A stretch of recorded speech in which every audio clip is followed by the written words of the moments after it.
quais os tipos de trabalho que você oferece? Entrevista de imigração. Ah, casei, não falo bem o inglês, preciso de um intérprete, vou ligar para Dani. Isso.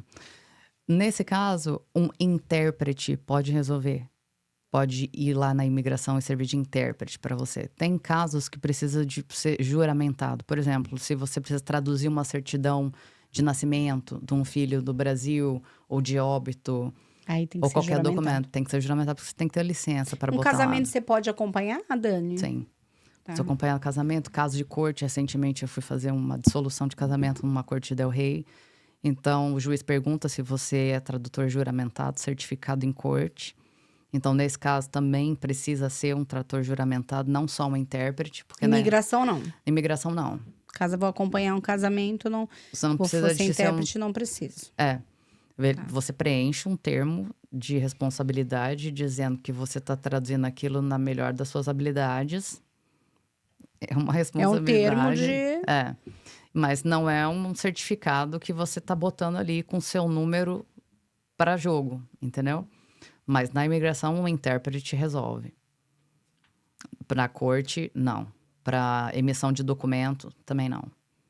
Então, corte, hospital, polícia, seguradora de carro, às vezes eu já fiz isso. Ah, sofro um acidente, Sofri um acidente. não tô entendendo, vou ligar pra Dani. Dani, me ajuda aqui. Ajuda. Você faz também? Faz. Tá.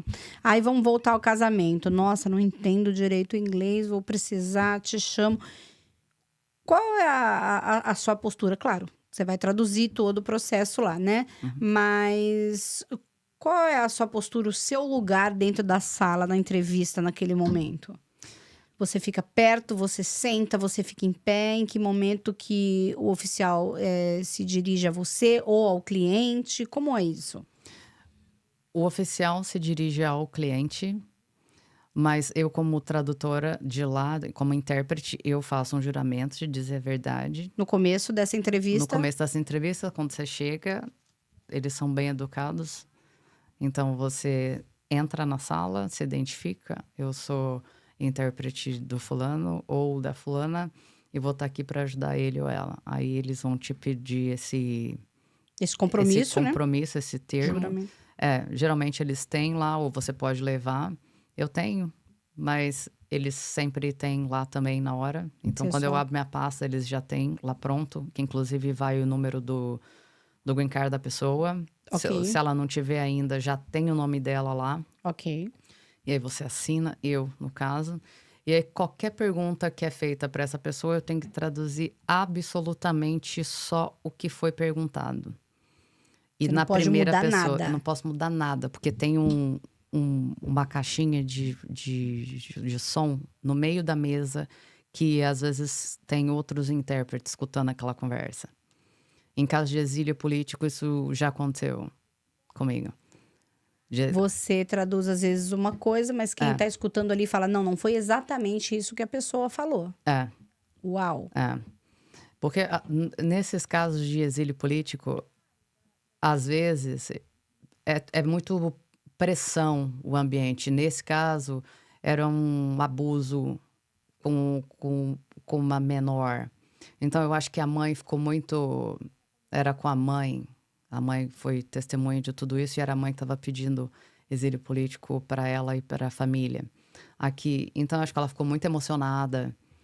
E isso tudo é gravado lá. Então, não tem, tipo assim, meio termo. E você não pode passar essa emoção, né? Não, de jeito nenhum. São coisas cruéis, assim, que você... É uma profissão que você escuta tudo, mas você não tem... Não pode a chorar. permissão de sentir nada. Nada. Ah, fulano fez isso e aquilo com meu filho. Você, como mãe, você desaba ali. Por dentro Por só. dentro. Por fora não Mas pode. você tem que ser igual uma máquina. Entendeu? Eu geralmente fico atrás. Você fica atrás do cliente que você Isso. foi contratado para traduzir. Tá. Então, no departamento de imigração, eles têm a mesa. Fala do assim. casamento, que aí as pessoas mais ou menos conseguem visualizar. É a mesma coisa com um exílio político, um visto de habilidades especiais. É Sim. basicamente o mesmo sistema. Você e o seu marido estão aqui na mesa. O intérprete está sentado atrás. Sentado Atrás. Às vezes, eles colocam na ponta da mesa aqui, assim. Mas aí- é mais difícil. Tá. Geralmente é atrás da pessoa que está sendo perguntada, que está precisando do intérprete. Porque atrás você não tá olhando nem a fisionomia dessa pessoa, você só tá ouvindo a voz e é o que você tem que reproduzir. Exato. Se você vai para a ponta da mesa, aí você já vê a expressão facial dela, né? Uhum, A linguagem corporal, exato. a cara de choro às vezes. Com E certeza. isso pode dar uma mexida mesmo, natural, né? Você não é.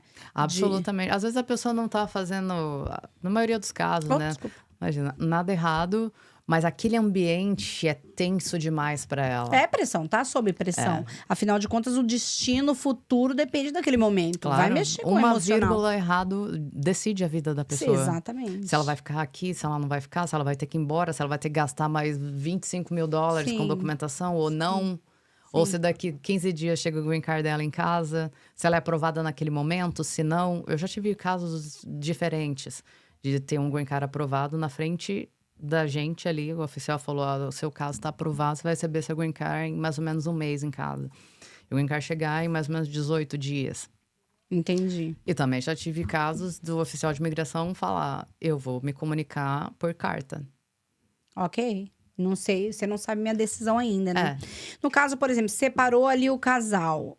A pessoa que você foi contratada para traduzir sai da sala e vai esperar. Você sai junto. Sim. Você não fica. Não.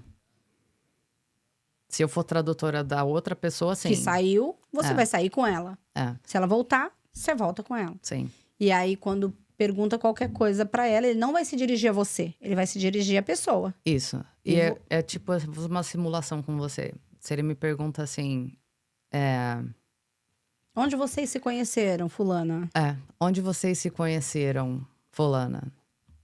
E você fala assim: nós nos conhecemos na Praça da Sé em 2005. Eu não vou falar assim: ela disse que eles se conheceram na Praça da Sé em 2005. Não é assim, é na primeira pessoa. Eu sou você. Então vai ser assim: nós nos conhecemos na Praça da Sé em 2005.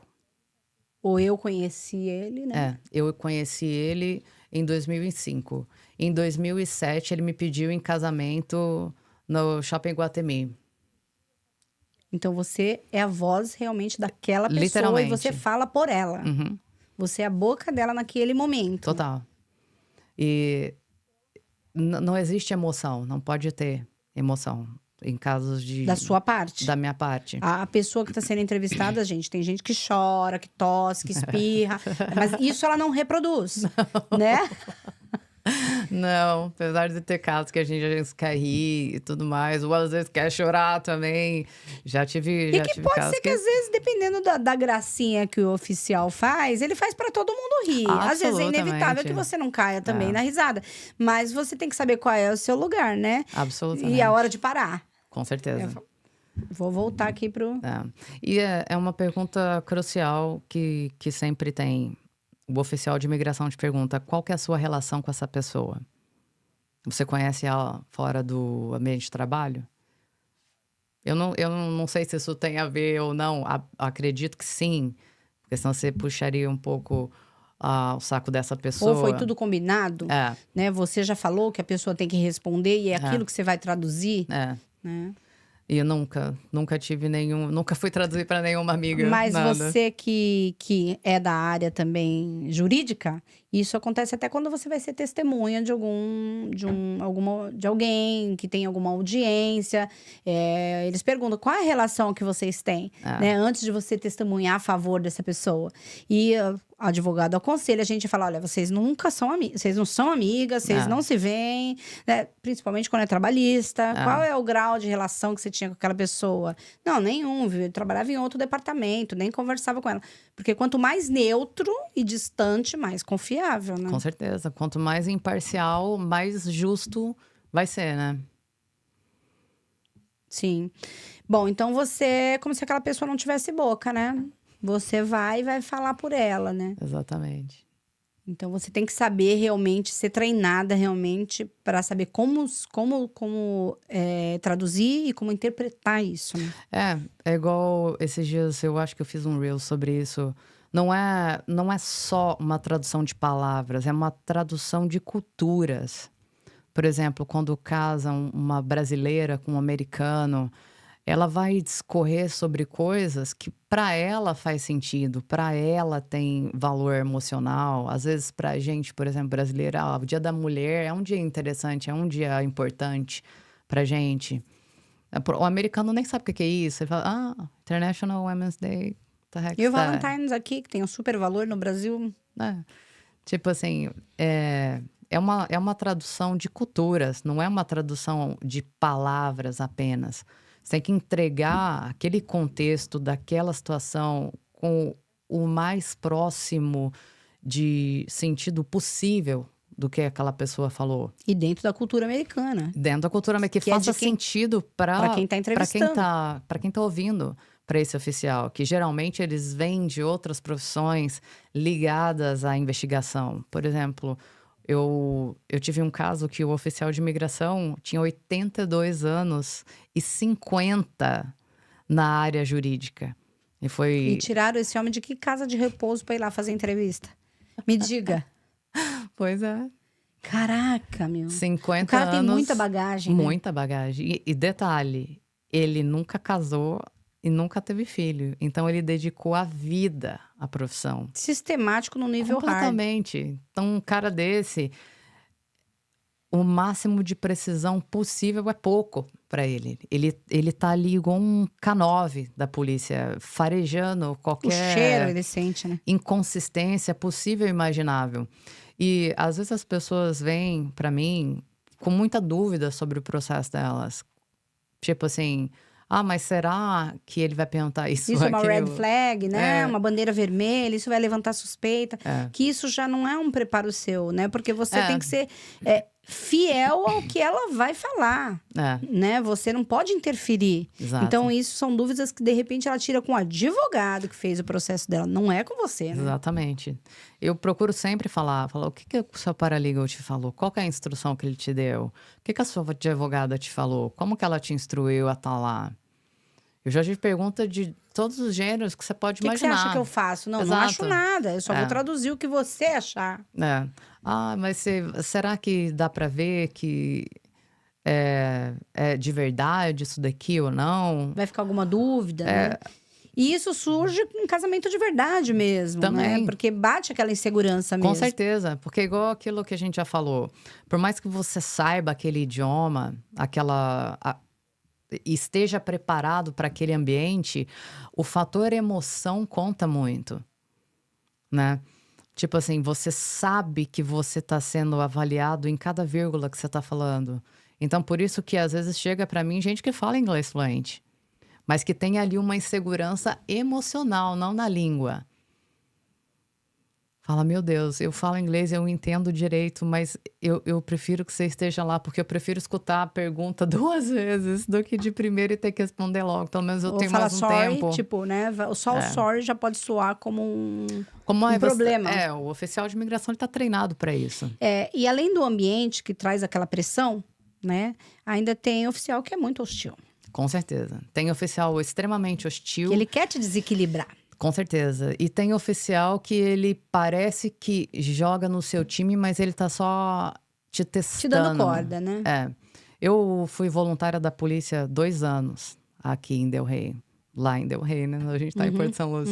E lá eu fiz um curso de inteligência e awareness. Que é tipo dos teus sentidos, dos teus alertas, o que você... Lá a gente aprendeu o seguinte, você quer ser voluntário da polícia, então você tem que ser os olhos e os ouvidos da polícia na comunidade. Então, para Você não quis ingressar para que na área? Eu acho que eu pensei e... Tem tudo a ver com você, né? Na sua trajetória, né? Ninguém vai pedir pra você ser Miss da polícia. Tomara. Você põe um uniforme ali, faz cara de sargentão e tá tudo bem. Olha, coisa estranha é andar de uniforme da polícia, viu? Eu ouvi bastante piada. E aí, quando você foi voluntária, você aprendeu sobre isso? Eu aprendi um muito. pouco. Eles fazem você fazer um curso, né? Não é assim, eu quero ser voluntário da polícia, vou lá, preencho um formulário e tô dentro. Não é assim que funciona. Você precisa ter uma ficha limpa, você precisa preencher alguns requisitos, né? E você precisa fazer um curso, lá dentro, inclusive de direção, por mais que você já tenha a driver's license, a sua carteira de habilitação. E num desses cursos que eu fiz pela polícia, você aprende a identificar unusual activities, que é tipo uma Atividade coisa suspeita. estranha. É, uma atividade suspeita, uma pessoa suspeita, uma atividade, um comportamento, uma situação, um carro, uma conversa esquisita, estão passando alguma coisa de mão em mão. Aqui tem um movimento de carro que vem e volta desse lugar. Então, aquilo tudo vai te ligando um alerta. E eu acho que isso, para mim, na minha área agora, como intérprete e tradutora juramentada, me ajudou bastante. Porque eu consigo ver ali um pouco o que está acontecendo. Às vezes, quando as pessoas chegam para mim, você pode ser intérprete do meu caso, para mim, se eu sentir para mim Que tem red flags. que existe um red flag ali, que por mais que eu não tenha ciência 100% que aquilo é de verdade ou não, às vezes eu não vou. E a sua responsabilidade, ela é só traduzir, Uhum, certo? E não ajudar aquela pessoa a mentir. exato. Né? Então você poderia falar, eu vou, se ela mentir, problema dela, eu só vou falar o que ela tá falando. Mas mesmo você com esse feeling que você já tem, de que você estudou, de curso e do tempo que você tá fazendo isso, você já fala, isso aqui eu não quero, o cheiro não tá bom. É, Você não vai. não vou. Se eu sinto uma coisa estranha, eu não vou. Porque eu sei que, por exemplo, eu não vou ser penalizada por um casamento de mentira, por exemplo, ou por um exílio político que enfeitaram real. o pavão aqui, ou é verdade até 40%, entendeu? Eu sei que eu não vou ser penalizada por aquilo, mas eu não preciso me pôr nessa situação. Eu tenho um código de honra comigo mesma. Que, tipo assim, De ética também, né? Porque eu não- sabendo, você vai sabendo que aquilo não é verdade. E você vê muita coisa que você queria desver, né? Se existe essa palavra ou não, tô inventando. Mas a gente entende. Ela pode nem existir, mas quando a gente fala, todo mundo entende que é desver. Você quer desver casos de... No seu caso, é desouvir. Desouvir. Com criança e tudo, Que envolve. maus tratos, essas coisas. Principalmente depois que você tem filho, né? As coisas vêm pro seu ouvido, pros seus olhos, te atingem de uma forma diferente. Por mais que não seja ali do teu sangue. Se você tem uma criança daquele tamanho, ou já teve, aquilo te atinge diferente. Você não vai matar a mãe que existe em você nunca. Por mais que seus filhos estejam velhos, casados, e com netos e tudo mais, você vai sempre ter aquele instinto protetor, assim, e aquela sagacidade de saber o que está acontecendo. Isso é desenvolvido. Eu desenvolvi um pouco disso na polícia. Você olha... E no dia a dia, né? Claro. Porque ser imigrante é olhos e ouvidos abertos mesmo. Toda hora. Né? O teu pai te alertou sobre isso. Então não precisa nem ir pra polícia para você saber que você tá ali na corda bamba, equilibrando os dois pratinhos, né? Totalmente.